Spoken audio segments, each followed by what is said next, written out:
નમસ્કાર મિત્રો, સ્વાગત છે આપ સર્વનું તમારી પોતાની યુટ્યુબ ચેનલ વિદ્યા શાળામાં.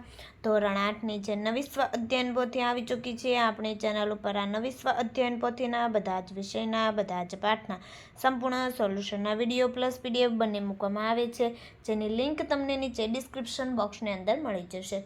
તો ચાલો વિદ્યાર્થી મિત્રો શરૂઆત કરીએ.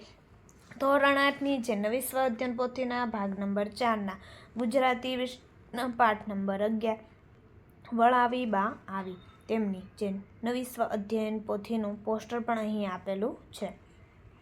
અધ્યયન નિષ્પત્તિ અહીં આપેલી છે. જોઈએ પ્રશ્ન નંબર 1. નીચે આપેલા વિધાનો માટે યોગ્ય વિકલ્પ પસંદ કરો. નંબર 1. ધંધાર્થે બહાર વસેલા કુટુંબીજનો કયા પ્રસંગોએ વતનમાં આવે છે? તો કે ધંધાર્થે બહાર વસેલા કુટુંબીજનો દિવાળીના તહેવારે, હોળીના તહેવારે, લગ્ન પ્રસંગે અથવા કોઈ ખાસ પ્રસંગે વતન આવતા હોય છે. નંબર 2. વિદાય થતા ભાઈઓના કુટુંબમાં કોણ કોણ હતું? વિદાય થતા ભાઈઓમાં સૌથી મોટા ભાઈના કુટુંબમાં પત્ની અને બાળકો હતા. બીજા 2 ભાઈઓના કુટુંબમાં તેઓ અને તેમની નવપરિણીત પત્નીઓ હતી. નંબર 3. સંતાનોની વિદાયની આગલી રાતે વડીલોના મનમાં કેવી સ્થિતિ હતી? આવતીકાલે ઘર ખાલી થઈ જશે. આવતીકાલથી એ સુમસામ ઘરમાં તેણે સંતાનો વગરનું પોતાનું એકાકી જીવન વિતાવવાનું થશે. વિદાયની આગલી રાતે વડીલોના ચિત્તમાં સ્વજનોના થનારા વિરહનું દુઃખ હતું. નંબર 4. તમારા પરિવારમાંથી કોઈ ધંધાર્થે અથવા નોકરી માટે બહાર વસેલું છે? કોણ અને ક્યાં? તો કે અમારા પરિવારમાં મારા કાકા નોકરી માટે બહાર વસેલા છે. તેઓ અમરેલી જિલ્લાના નાનકડા ગામમાં શિક્ષકની નોકરી કરે છે. નંબર 5. દિવાળીના તહેવારની ઉજવણી તમારા ઘરમાં કઈ રીતે કરવામાં આવે છે? તો કે અમારા ઘરે દિવાળી પહેલાં ઘરની સાફ સફાઈ કરીએ છીએ. ત્યારબાદ નવા કપડાં અને મીઠાઈ ખરીદીએ છીએ. દિવાળીના દિવસે ઘરે દીવા પ્રગટાવીએ છીએ, રોશની કરીએ છીએ, ઘર આંગણે રંગોળી પૂરીએ છીએ, એકબીજાને ઘરે જઈને નવા વર્ષના નૂતન વર્ષાભિનંદન આપીએ છીએ. તો વિદ્યાર્થી મિત્રો, ધોરણ 3થી 8ની જે નવી સ્વ અધ્યયન પોથી આવી ચૂકી છે 2024-25, જેમાં બધા જ ભાગના તમામ વિષયના સોલ્યુશનની પીડીએફ અને બુક મેળવી શકો છો. બુક મેળવવા માટે આ કોન્ટેક્ટ નંબર ઉપર કોન્ટેક્ટ કરી શકો છો અને પીડીએફ આપણે ઓશન કોચિંગ ક્લાસીસ જે એપ્લિકેશન પરથી તમને મળી જશે. પ્રશ્ન નંબર 2. નીચેની કાવ્ય પંક્તિનો ભાવાર્થ તમારા શબ્દોમાં લખો. જોઈએ નંબર 1. નિહાળ્યો સૌ વચ્ચે નિયત કરી બેઠો નિજ જગા, ઉવેખી એને સૌ ઝરટ વળી વાતે સૂઈ ગયા. તો કે દિવાળીની રજાઓ પૂરી થતાં સંતાનો પોતાના ગામ ધંધાર્થે પોતાના શહેરમાં જતા રહેવાના છે. માટે માતા પિતા અને ઘરમાં રહેતા વિધવા ફોઈ સૌએ તેમના નસીબમાં લખાયેલ વિરહને મિલનની રાતને સૌની વચ્ચે પોતાનું આસન નક્કી કરીને બેઠેલા જોઈ એના તરફથી ધ્યાન આવ્યા વગર વૃદ્ધજનો વાત કરતા કરતા સૂઈ ગયા. પ્રશ્ન નંબર 3. શાળા પુસ્તકાલયના પુસ્તકોમાંથી માતાને લગતી પંક્તિઓ શોધીને લખો. તો માં તેમાં બીજા બધા વગડાના વા. એક માતા 100 શિક્ષકની ગરજ સારે. છોરું કછોરું થાય માતા કુમાતા ન થાય. માની ગરજ કોઈ ના સારે. ગોળ વિના મોળો કંસાર, માતા વિના સૂનો સંસાર.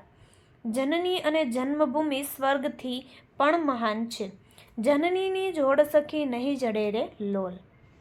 પ્રશ્ન નંબર 4.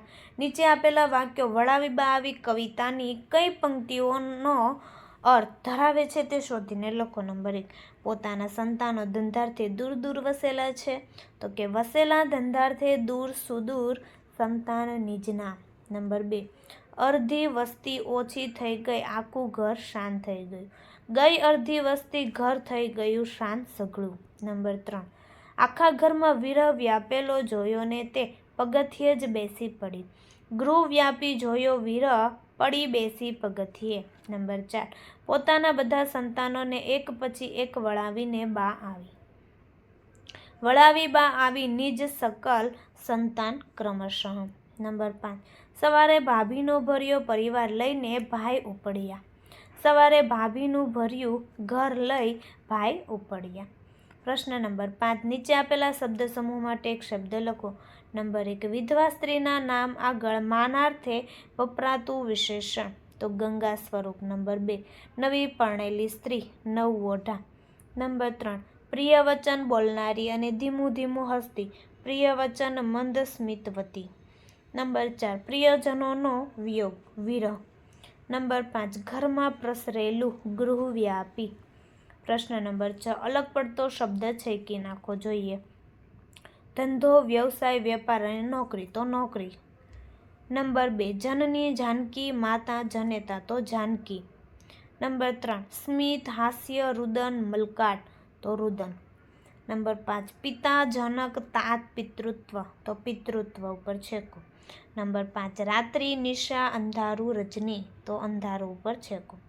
પ્રશ્ન નંબર 7 માં તેમાં બીજા બધા વગડાના વા વિશે તમારા શબ્દોમાં વર્ણન લખો. તો જોઈએ સંતો કહે છે કે ભગવાન બધે પહોંચી ન શકતો હોવાથી માનું સર્જન કર્યું છે. જેમ ગોળ વિના કંસાર સૂનો લાગે તેમ માતા વિના સંસાર સૂનો લાગે છે. માતાને કરુણાની મૂર્તિ કહે છે. મા પોતાના બાળકો માટે હંમેશા તત્પર હોય છે. માતા બાળકોને સારા સંસ્કાર અને શિક્ષણ મળે તે માટે સતત ચિંતિત હોય છે. જનની અને જન્મભૂમિને સ્વર્ગથી પણ મહાન ગણવામાં આવે છે. મારી માતા મને ખૂબ જ પ્રેમ કરે છે. મુશ્કેલીના સમયમાં મારી માતા મને સતત પ્રેરણા આપતી રહે છે. તેમની પ્રેરણાથી જ હું મારી સમસ્યાનો સામનો કરી અને સફળતા મેળવી શકું છું. સાચે જ માતા જેવો પ્રેમ બીજું કોઈ આપી ન શકે. માટે કહેવાય છે કે મા તે મા, બીજા બધા વનવગડાના વા. તો વિદ્યાર્થી મિત્રો ફરી આપણે મળીશું જે બીજા વિષયની નવી સ્વ અધ્યયન પોથીના સંપૂર્ણ સોલ્યુશન સાથે. આ વિડીયોની લિંક તમે તમારા મિત્રો દોસ્તોને જરૂરથી શેર કરજો જેથી તે લોકોને પણ આ સોલ્યુશનનો લાભ મળી રહે.